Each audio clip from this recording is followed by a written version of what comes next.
जहां एक तरफ पाकिस्तान अमेरिका को बड़ा झटका दे सकता है और वो भी चीन के कारण, तो वहीं दूसरी तरफ जहां राष्ट्रपति पुतिन के भारत आने पर पाकिस्तान में मातम पसर गया, तो वहीं दूसरी तरफ बहुत ही बेसब्री से इंतजार था कि चीन क्या सोच रहा है इस मीटिंग के बाद। लेकिन चीन में भी हलचल हो गई है और चीन इस मीटिंग के बाद अलग अलग तरह के बयान देने लगा है। इन बयानों में जहां उसका डर सामने आया है, तो वहीं चीन के विदेश मंत्री ने तो बिल्कुल ऐसी बात कह दी कि जैसे सूरज पश्चिम से उगा हो। इसके अलावा बहुत, आइए जानते हैं इन खबरों को विस्तार से। आपको याद होगा हाल ही में जो बाइडेन ने ये घोषणा की है कि करीब 104 देशों को बुलाया जाएगा एक लोकतांत्रिक देशों की मीटिंग में। लेकिन इस मीटिंग से रूस को भी और चीन को भी बाहर रखा है बाइडेन ने। हालांकि रूस और चीन उस वक्त भी गुस्साए थे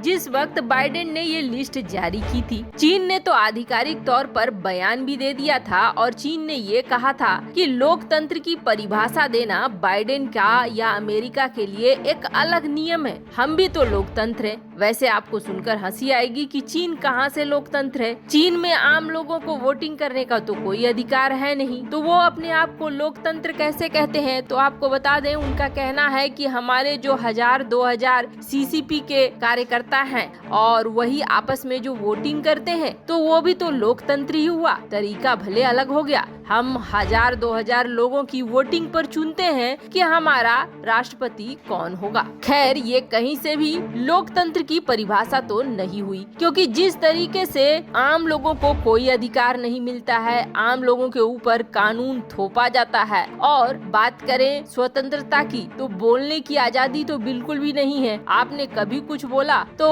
अगर सरकार को लगा कि ये कुछ गलत है या उनके कुर्सी पे खतरा है, तो फिर कहाँ गायब हो जाएंगे पता भी नहीं चलेगा। जैसे कि अभी जो बड़ी खिलाड़ी थी पेंग शुई, उसके साथ भी हुआ। उसने कुछ बोला तो वो गायब ही हो गई। तो ऐसे में चीन कहाँ से लोकतंत्र है? और दूसरी बड़ी बात है कि बाइडेन की एक कूटनीतिक चाल है या ये कहें अमेरिका की एक रणनीति है। जिस तरीके से सोलेमन द्वीप में हुआ, हिंसा भड़क उठी है और उसमें साफ दिखा है कि अब दुनिया भर के देश दो गुटों में बंटने जा रहे हैं। एक गुट होगा जो अमेरिका का गुट होगा और दूसरा गुट होगा जो चीन का गुट होगा, और दुनिया बढ़ती हुई दिख भी रही है।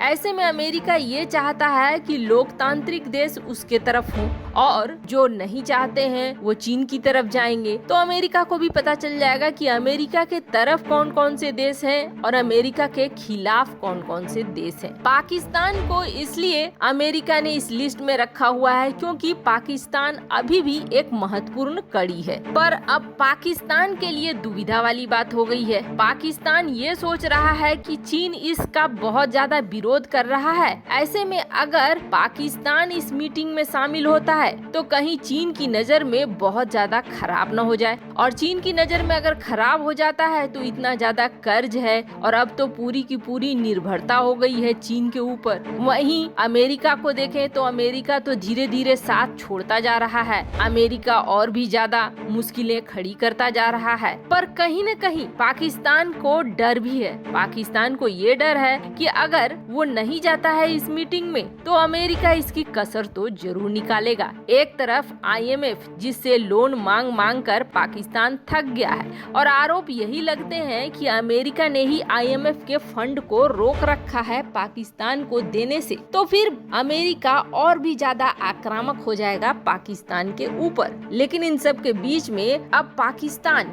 कर सकता है इस मीटिंग का बहिष्कार, और ऐसा कोई और नहीं बल्कि खुद पाकिस्तानी मीडिया कह रही है कि अभी तक पाकिस्तान ने डिसाइड नहीं किया है कि अमेरिका की इस मीटिंग में जाना है कि नहीं जाना है। हालांकि ये मीटिंग होने वाली है वर्चुअल यानी ऑनलाइन तरीके से होगी और अगले साल से भले लोग फेस टू फेस मिलेंगे, पर इस वक्त ये ऑनलाइन ही होगी। पर अब इसके लिए भी पाकिस्तान ये सोच रहा है कि चीन को नाराज करें या ना करें। तो वहीं दूसरी तरफ भारत के प्रधानमंत्री PM मोदी और राष्ट्रपति पुतिन दोनों की मीटिंग के बाद पाक में तो बिल्कुल मातम पसर गया। और असल बात ये है कि पाकिस्तान की मीडिया या पाकिस्तान के मंत्री इतने हल्के हैं कि उनकी बातें निकल कर सामने आ जाती है, समझ में आ जाता है कि वो क्या सोच रहे हैं और उन पर क्या फर्क पड़ा है। जैसे कि पाकिस्तानी मीडिया ने रोना शुरू कर दिया कि 2+2 की मीटिंग हो गई, आतंकवाद के खिलाफ बातचीत हो गई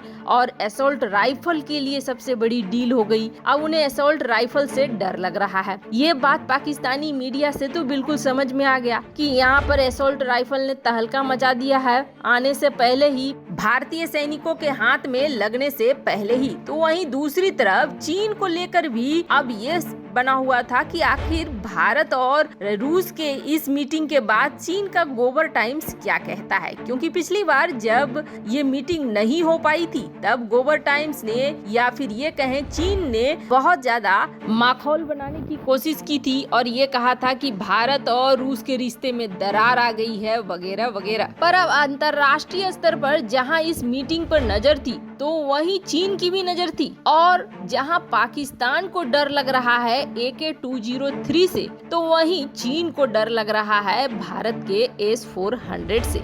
अब जब चीन कोई चीज ये कहे कि ये हमें बिल्कुल नहीं डरा सकता है, ये कुछ भी हमारा हानि नहीं पहुंचा सकता, तब आप यही समझना कि चीन को सबसे ज्यादा किसी चीज से डर लग रहा है तो उसी चीज से डर लग रहा है। अब चीन ने भारतीय मीडिया को दोष देना शुरू कर दिया है। भारतीय मीडिया ने बहुत ज्यादा हाइप बना दिया है मोदी और पुतिन के इस मीटिंग से। चीन का कहना है कि भारतीय मीडिया को क्या लगता है इस मीटिंग से क्या हो जाएगा, मोदी और पुतिन की दोस्ती क्या फिर पहले जैसी हो जाएगी। दरअसल भारत साबित करना चाहता है कि अमेरिका के साथ उसके संबंध उतने ज्यादा नहीं है। रूस के साथ अपने संबंधों को बचाने की कोशिश कर रहा है भारत। और कुछ मीडिया है जो भारत के ये बता रहे हैं कि S-400 की डील हो गई तो चीन से कुछ अलग हो गया, चीन के मामले में बढ़त मिल गई। तो ऐसा कुछ होने वाला है नहीं। S-400 तो हम काफी लंबे समय से इस्तेमाल कर रहे हैं, हमें पता है इसकी कैपेबिलिटी और हमें पता है कि भारत के S-400 को कैसे काउंटर करना है। तो इसमें कोई बड़ी बात नहीं है। अगर भारत और रूस ने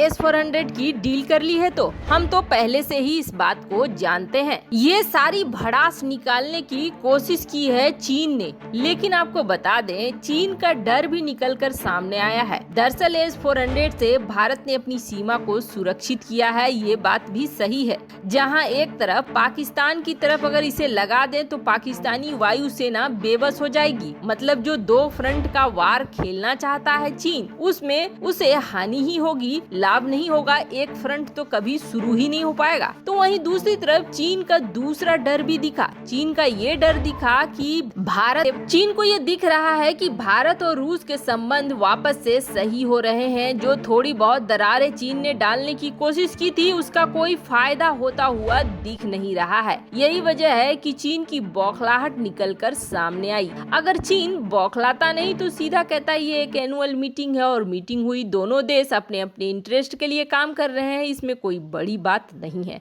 तो आपको बता दें चीन के गुस्से का बड़ा कारण ये है कि चीन नहीं चाहता था भारत को S-400 की डिलीवरी हो और रूस ने वो डिलीवरी कर दी। यही बात है कि S-400 को लेकर बहुत ज्यादा बौखलाया हुआ है चीन। ये उसके आशा के विपरीत वाला काम हो गया है। वैसे आपको क्या लगता है, पाकिस्तान अमेरिकी गुस्से का शिकार होना पसंद करेगा या चीन के गुस्से का? कहने का अर्थ है क्या इस मीटिंग में वो शामिल होगा या नहीं शामिल होगा? कमेंट कर अपनी राय जरूर बताएं। जल्द मिलते हैं अगले वीडियो में नई खबर के साथ।